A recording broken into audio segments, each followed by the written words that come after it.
The trail less traveled. Today we went back out to the Albany Pine Bush Preserve. We tried a different trail today, and it was a trail less traveled. We did find out, however, that should we run into any horses, we would need to yield to them. And we found that out by reading the map. At the trailhead, there's a map. It reminds you, if you don't want a paper map, to take a photo. And that's kind of like life, right? You can carry your Bible everywhere with you, but we have apps for that now, so feel free to use them. So we both had a paper map. We looked at this first, studied it, found out about the yielding directions. Also, people on bikes had to yield to both horses and people on foot. People on foot had to yield only to horses. So we learned that. We kind of saw the numbering system was a little odd. We were starting at 28, and the next number was going to be 35. So we had to figure that out quick, and then realized that then the numbers were going to come back down to 28 as we made a circle. And we also stopped to look at the elevations. Was it going to be harder in the beginning or easier in the beginning? We looked at those elevation markings to kind of get an idea for that. And we look at that, right?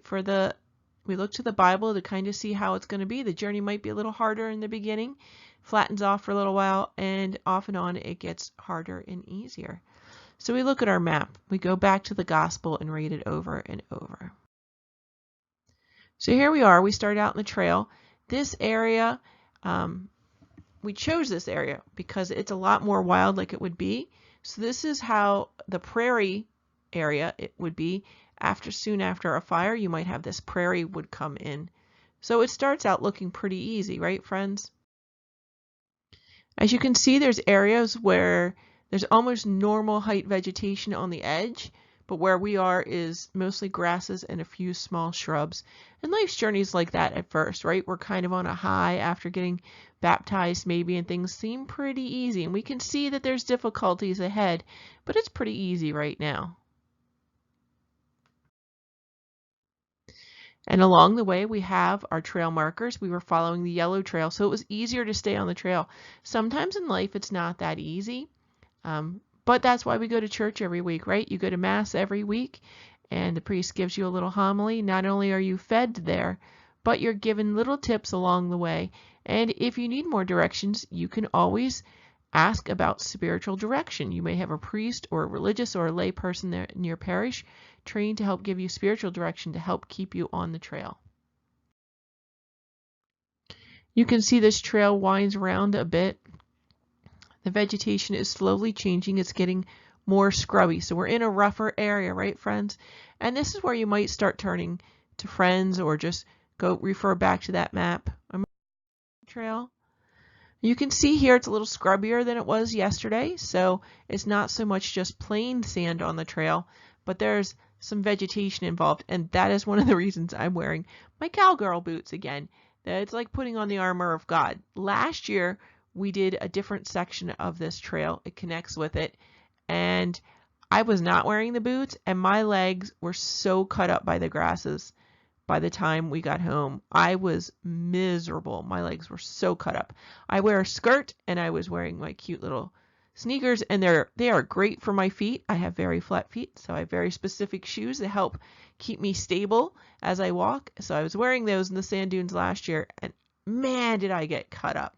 So we have to have the proper equipment. So armor yourself in faith and go to Bible studies and things. Make sure you have the proper equipment for your faith journey.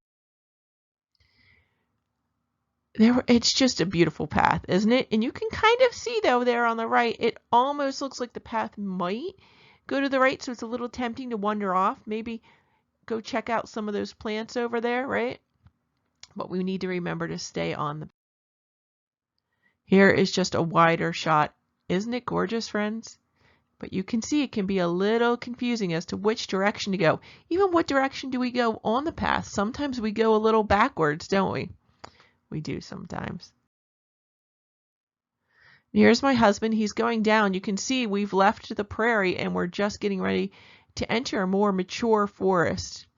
So the trail changes, but he is a trusted guide and I will follow him. He happens to have the map as well.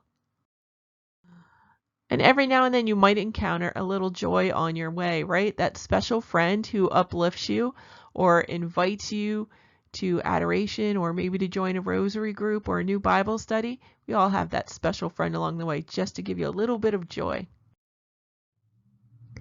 And it's tempted. Look, some people, they went partway on the journey and they were satisfied where they were and went and settled down. You can see the houses in the background.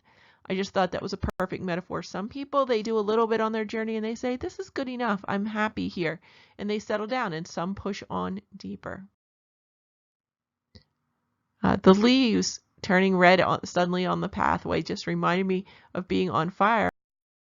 And then we came across this sugar maple here, an old friend from my childhood, and he just looks like he's totally on fire for the Spirit. So I thought that was very encouraging. Uh-oh, here's our danger again. You got to look out for danger everywhere. These little hickory oak toxic moths were everywhere again. Remember, if you touch them, friends, they are poisonous. So we remembered to stay well clear of him. But you also have to, you have to look out. There were little chipmunk holes all along the way too. So there are hidden dangers as well as some that are quite blaring but alluring to people. It's okay. We were getting ready to go up a large hill and my husband suddenly held out his hand. I just thought that was a beautiful moment. He knew I was going to struggle a little bit on this hill, and so he reached out for me.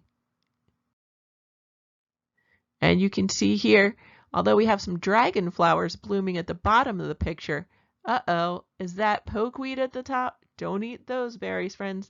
Again, many things look beautiful, but not everything that's beautiful is good for you. And this, I believe, is a field of raspberry plants sneaking in, and they're starting to change colors. When we came and visited this area last year, it was more in summer, and so these raspberry bushes were all full of berries, and so they were completely full of wildlife, and they're eating. The sumac sure was beautiful. It's a lot smaller than the sumac back home, but goodness, it's beautiful, isn't it? So on fire for the Spirit. Found many little joys along the way. Here's my husband. You can see he's at a crossroads here. On the right, the trail blazes only red, but on the left, it is red and yellow. We're following the yellow trail, so it was easy for him to discern which way to go because the way was so clearly marked. And the more time you spend with the gospel, friends, I hope the more clearly the path you should take is marked as well. Uh-oh, there's a fence. Now, some people can see that trail and they see the fence and they're like, you're not keeping me down. And they would jump that fence just to see what's back there, right? Some people think that rules are there to keep them down, and others know that the rules can be there to keep them safe. So in this case, we stayed safe and stayed on the trail. This is when my husband realized the backpack was maybe getting to be a little bit too much for me. And he grabbed my backpack and helped me carry my load. I thought that was beautiful. Another beautiful metaphor on our road. He just literally picked up my little cross there. I have to carry the backpack because on the other side, you can see the water bottle there, so I don't get too dehydrated. In the other little side pocket are the EpiPens. There were many little bees out. There was a few large ones, and the large ones are the ones that I'm allergic to, so he was warning me along the way about the bees as well. This is just another beautiful vista. Sometimes you look back, you think you haven't gotten far in your journey, right? You think you're so small, and you turn around, you're just like, whoa, how did I make it through those rough years, right? How did I ever make it through my childhood, through college, through young adult years, right? Young family, and you turn around, and it turns out you were on a beautiful, beautiful journey, friends. Even as we look ahead, and there's more great things up ahead for us, right? Run back to that. There's a beautifulness up ahead. And it's always great. You can see the red and yellow trails are still together, so maybe we'll see even more friends run into them because our paths merge here, right? Beautiful for today. These little ferns, on the section of trail we were on yesterday, all the ferns were dying. And here they're all brilliant and green, and it was just so encouraging for me. Again, you don't see the many, many, many grasshoppers that were flying up as we walked along, and the many chipmunks that were scurrying around. This place was definitely full of life. My husband got out to check the map. It'd been a while since we'd seen a numbered marker, so we did get it out and check again. And friends, it's good. Get that map out every day, right? Live the gospel life. You have to read it every day. And if you remember, if you've been following along, the way I love to do that, friends, is with the Office of Readings. Again, just stop and take stock sometimes. One of the things I like to do is visit different shrines, and you can see just how beautiful God is. Uh-oh, there's that fence again. We don't want to go back there. That trail looks actually, if it's an access area, it's a lot rougher, so I was kind of glad that fence was there because it kind of looks like the trail goes to the right. Or shouldn't go that way.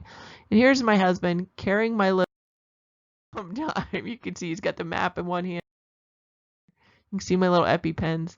And we stopped because this scene right here, the way the sunlight was playing, and the trees looked like the Hudson River Valley art movement. Hudson Valley art. Hudson River art. I'm not even sure anymore. I will talk about that in a later video though. So while we were in the Hudson River Valley and I actually got to see the light play in a similar way in the forest, I thought I would take a quick picture for you. So stay tuned for that talk. Let's see. Here's my husband boldly going. He was a pretty good trail boss. He would try and find the safest way to go. And uh-oh, are they safe or not? Sometimes things you may think are totally safe, but they're not. So stay to the things that you know are safe, friends, right? Just, those are tiny, tiny little purple flowers that kind of blend in with the sand. So sometimes you even have to look to find the view. And isn't this just, I'm sorry, such a gorgeous path, but we were in the prairie again, back into the woods, right? We always have those dark nights come up. And you can see evidence of other travelers on the road who had been there. Oh, on fire for the spirit again. Away. Here you can see how thick these seeds are on the ground. It was literally like a ½ inch of snow on the ground, but it was totally just plant seeds. Our allergies are going to thank us for this later. And here we are, friends. We've reached the end of our journey, the safety of the chariot.